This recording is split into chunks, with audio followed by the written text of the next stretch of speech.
This week's Make or Bake, I've been volunteered into doing this week as Reverend Kat and Esther are having a well-deserved break. This week we are going to do a make, and this week we are going to be making salt dough. We're going to make the salt dough and then we're going to make palm crosses, and then it's up to you if you want to decorate them, paint them, anything like that. Anyway, so this is my helper Matthew, my son. So we're going to get started. So as you've seen on the earlier post, we are going to be using plain flour, salt and some water. Now you can also use a tiny bit of sunflower oil. This just means that it doesn't be as crumbly when you're handling it. Totally up to you if you want to do that. So we're going to be using tablespoons. So we're going to measure everything in tablespoons. We're not going to make a vast amount because obviously we don't want loads, but obviously if you want to make more you can double the quantities. Right, Matthew, you ready? Yeah. Right, we're going to measure out 6 tablespoons of plain flour. So we're just going to measure the tablespoons straight into that bowl. Off you go, sweetheart. So let's count them out, Matthew. There we go. 1, 2, 3, 4, 5, 6. There we go. Now Matthew, 3 tablespoons of salt. So you hold that and I will pour it into the measurer.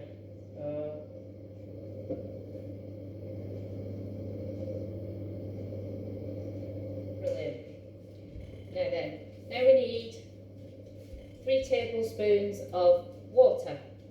So I've just put some water in a mug, so then Matthew can just get 3 tablespoons. So 1, 2, 3. Wonderful.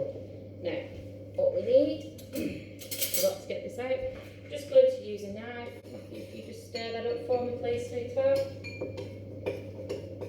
So, as you can see, it's just a powdery mixture that we're going to bring together.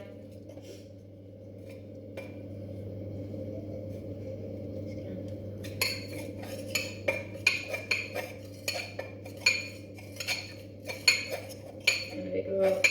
Now then, should you keep stirring that there, Matthew? Right. While it's just bringing that together, I'm just going to put some plain flour onto the work surface, obviously because we don't want it sticking for when we start moulding and making the crosses. So I'm just going to lightly dust the worktop with some plain flour. If you wanted to, and you wanted to make the dough coloured, you can add a little bit of food colouring, but that's up to you if you want to make them pre-coloured, or obviously afterwards you can paint them. It's personal choice. Now I'm just going to add a tiny bit of sunflower oil. You don't have to do this, it's just choice. So it's literally not even half a teaspoon. It's the tiniest drop. Right, now then, let's get.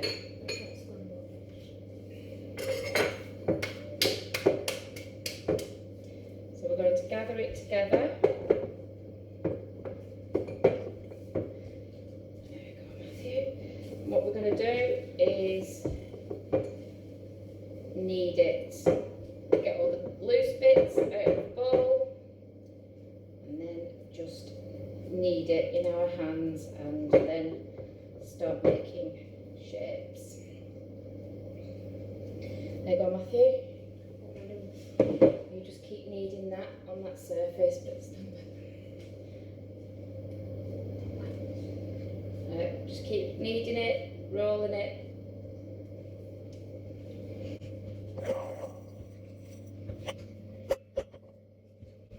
There we go.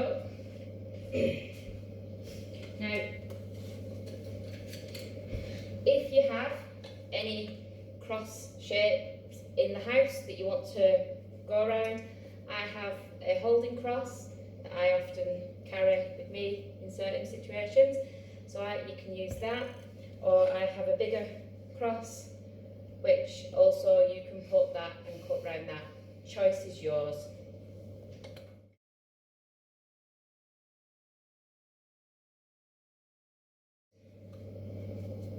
Have you done it? Let's get some shapes made then, Matthew. So we've just floured the surface. Now, you can do, you want to roll it, you need to look at it. So which, Matthew, do you want to do the big one first or the small one? Small one. You want to do the small one. That's thick enough, sweetheart. So we're just going to pop the cross onto the door, and then Matthew is going to take just a normal kitchen knife and cut round the shape. You can do it freehand if you want. You can create your own shape. It's totally up to you. There you go, you finished cutting that. You don't.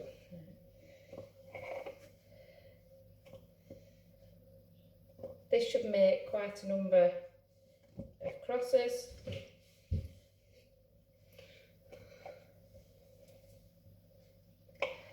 There we go. So there we have our first salt dough cross. Right, Matthew, should we do a big one this time? You're going to roll it out for me again, sweetheart? There you go, darling. I just need it that long.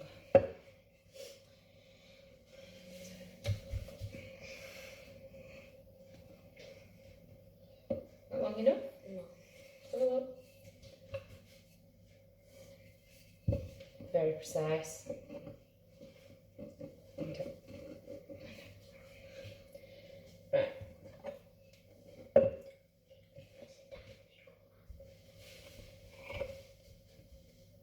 So again, roughly cut round the shape that you want to do.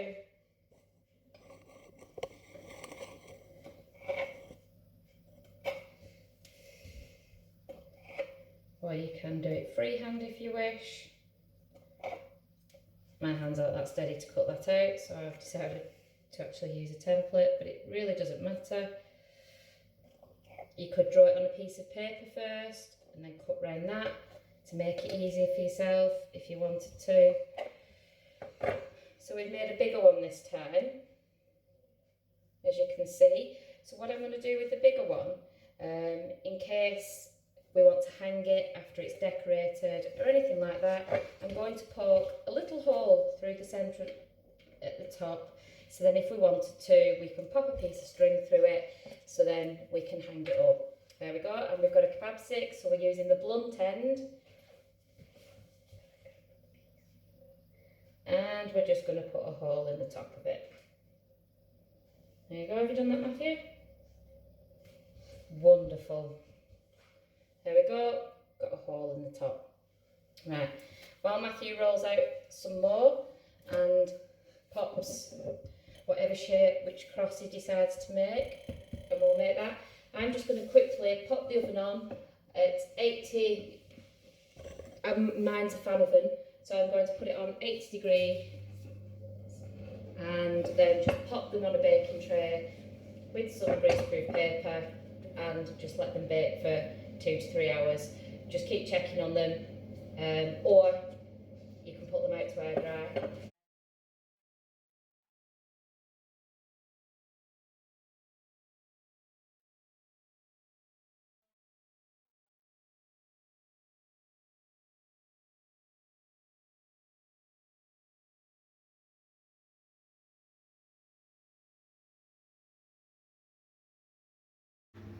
Right, so I'm going to pop these into the oven.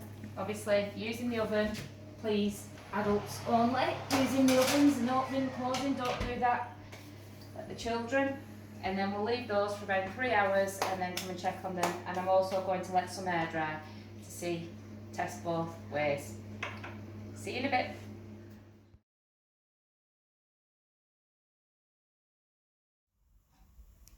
Hi, so it's now 24 hours later. We have cooked some in the oven, well, baked it in the oven, sorry. It took about 3 hours on our lowest oven setting, and we've let some air dry. So it's now 24 hours since they air dried. So now we're going to get ready to paint some. So Matthew is now just painting them. So the silver paint is just normal children's poster paint, and then we've also used some acrylic. So the yellow's acrylic, but normal paint, silver paint, children's poster paint is absolutely fine. The holding cross, or some people call it a cross in my pocket, it actually, for some Christians, they can actually be a source of comfort, and I have used a holding cross on many occasions through things, and taken them with me to stressful or personal events. You can just obviously put them in your pocket if you're doing an exam and you just want that comfort, or just having something with you. You could use that. Obviously, if you've how many we've made here, we have used 2 sets of dough. I made the recipe twice because I was air drying and baking some. So if you want to give them as gifts, they're nice little trinkets, gifts to give to anyone. So Matthew, if you want to just take a holding cross, or which one would you like to hold? The yellow one, okay? So now what we're going to do is just, obviously, me and Matthew just say a little prayer, holding the cross. Now this actually is a prayer that I used to say at my primary school, Rose Hill, when I was Matthew's age. So this is the prayer that we used to say at school. Dear Lord, of thee 3 things I pray: to see thee more clearly, to love thee more dearly, and to follow thee more nearly, day by day. Amen. Hope you enjoyed today's make.